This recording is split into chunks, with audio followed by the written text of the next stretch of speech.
Mahindra, Suzuki, Tata, Toyota, Volkswagen इन सब brand ने हमारा ट्रस्ट जीता है, जिससे हमारे रिक्वायरमेंट के हिसाब से अपनी पसंदीदा कार खरीद सकते हैं, जिसमें पसंदीदा फीचर्स और इंजन ऑप्शन मिल जाते हैं। हर ब्रांड की अलग अलग खासियत होती है। किसी का रिलायबल इंजन है तो किसी की सेफ्टी बहुत अच्छी मिलती है, किसी में बहुत सारे फीचर्स है तो किसी का मेंटेनेंस काफी कम आता है। इसके अलावा थोड़ी और लग्जरियस फील चाहिए तो Audi, BMW, Volvo, Mercedes, land rover, Jaguar, Lamborghini और रोल्स रॉयस ऐसी ब्रांड भी है जो 50 लाख या उसके ऊपर के बजट से स्टार्टिंग रह जाती है और 10 करोड़ तक के मॉडल्स आते हैं जिसमें सुपर लग्जरियस फीचर्स मिलते हैं। पर जितने अमेजिंग इसके फीचर्स है, इन कंपनीज के लिए रिस्क भी कई गुना बड़ा है, क्योंकि Indian car market is third largest automobile in the world और हर कोई कंपनी यहाँ आके अपना प्रॉफिट बनाना चाहती है, जैसे कि टेस्ला, BYD, विनफास्ट जो हाल ही इंडियन ऑटोमोबाइल में कदम रखा है। और ऑल ओवर प्रोडक्शन की बात करें तो पर डे का ग्लोबल प्रोडक्शन देखा तो 2,50,959 और अगर इनको एक घंटे में डिवाइड करें तो 10,456 यानी कि पर मिनट 174 कार का प्रोडक्शन होता है। और आने वाले 5-10 साल की स्ट्रेटेजी अभी से बना ली होती है, जिससे रिस्क मैनेजमेंट में आसानी हो सकती है और जिससे लंबे समय तक सर्वाइव हो सके। इसके अलावा बैकअप प्लान भी होता है, जैसे कि emergency fund, multi investment, bank loan, loss recovery management. इसके अलावा गवर्नमेंट रूल चेंजेस, ये सब सर्वाइव करके कंपनी अपना प्रॉफिट बनाती है। और कई बार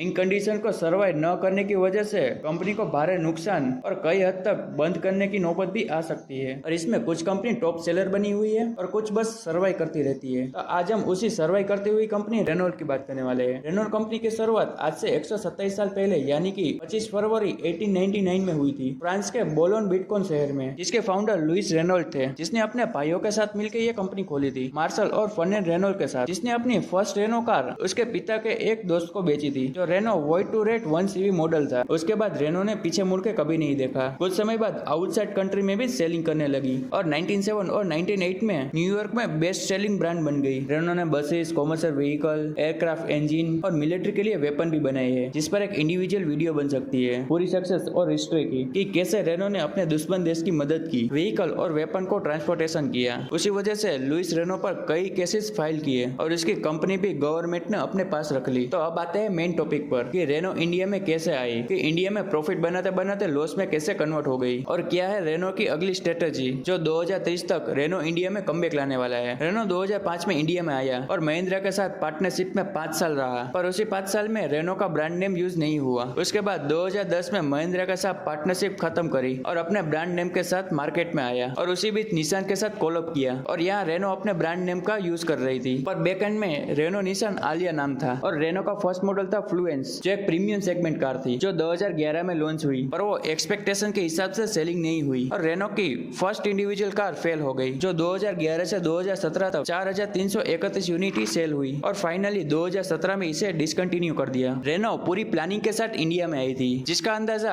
हम इस बात से लगा सकते हैं कि चेन्नई की ओरगडम सिटी में मैन्युफैक्चरिंग प्लांट रखा था, जिसकी annual production capacity 5 lakh car बनाने की थी, जिसमें निसान इन्वॉल्व था। पर असली खेल तो अब शुरू हुआ जब 4 जुलाई 12 को लॉन्च किया डस्टर को, और तब तक रेनो ने पूरा मार्केट समझ लिया था, क्योंकि उस वक्त एसयूवी के सिर्फ गिने चुने मॉडल्स आते थे, जैसे कि फॉर्च्यूनर, एंडोवर, स्कॉर्पियो, बोलेरो, और इन सब की प्राइस काफी ज्यादा थी, इसलिए मिडिल क्लास इसे अफोर्ड नहीं कर सकते थे। वही डस्टर में प्रॉपर एसयूवी वाला लुक मिलता था, 205 mm का ग्राउंड क्लियरेंस, जिसमें ऑफ रोडिंग आराम से हो सके, 4315 mm की लेंथ, 1822 mm की विड्थ और 2673 mm का व्हील बेस था, जिससे डस्टर की सेल्स काफी बढ़ गई और Indian car of the year का अवार्ड भी मिला। और इसी तरह रेनो की सक्सेस को देखकर बाकी ब्रांड भी इस सेगमेंट में आ गई। जो बाकी कंपनी टाइम टू टाइम अपने मॉडल्स में अपडेट लाती रहती थी, उसी कंपेयर में डस्टर में कुछ भी अपडेट नहीं आता था, जो 2012 से 2020 तक एक ही लुक में आई और इसके कंपेयर में इसके कॉम्पिटिटर्स काफी सारे अपडेट लाते थे और वहीं से रेनो का डाउनफॉल स्टार्ट हो गया और रेनो की दूसरी कार भी कुछ खास मार्केट में नहीं चली। पर अब रेनो फिर से कमबैक करने वाली है, क्योंकि 2013 में रेनो अपनी 7 न्यू कार लॉन्च करने वाली है, जिसका कीवर्ड है फ्यूचर रेडी इंडिया, और ये 2013 में थर्ड लार्जेस्ट ऑटोमोबाइल कंपनी बनाने का एम रखती है और ये RGEP प्लेटफॉर्म में आने वाली है, जिसका मेनली फोकस है हाइब्रिड, इलेक्ट्रिक और CNG वाली कार। और अभी डस्टर ने धमाकेदार लॉन्चिंग किया है, जिसकी अभी बहुत चर्चा हो रही है। तो आज की वीडियो में बस इतना ही। अगर रेनो की इन्फॉर्मेशन स्टोरी जाननी है तो कमेंट करना। तो मिलते हैं ऐसी और एक वीडियो में, तब तक के लिए बाय बाय।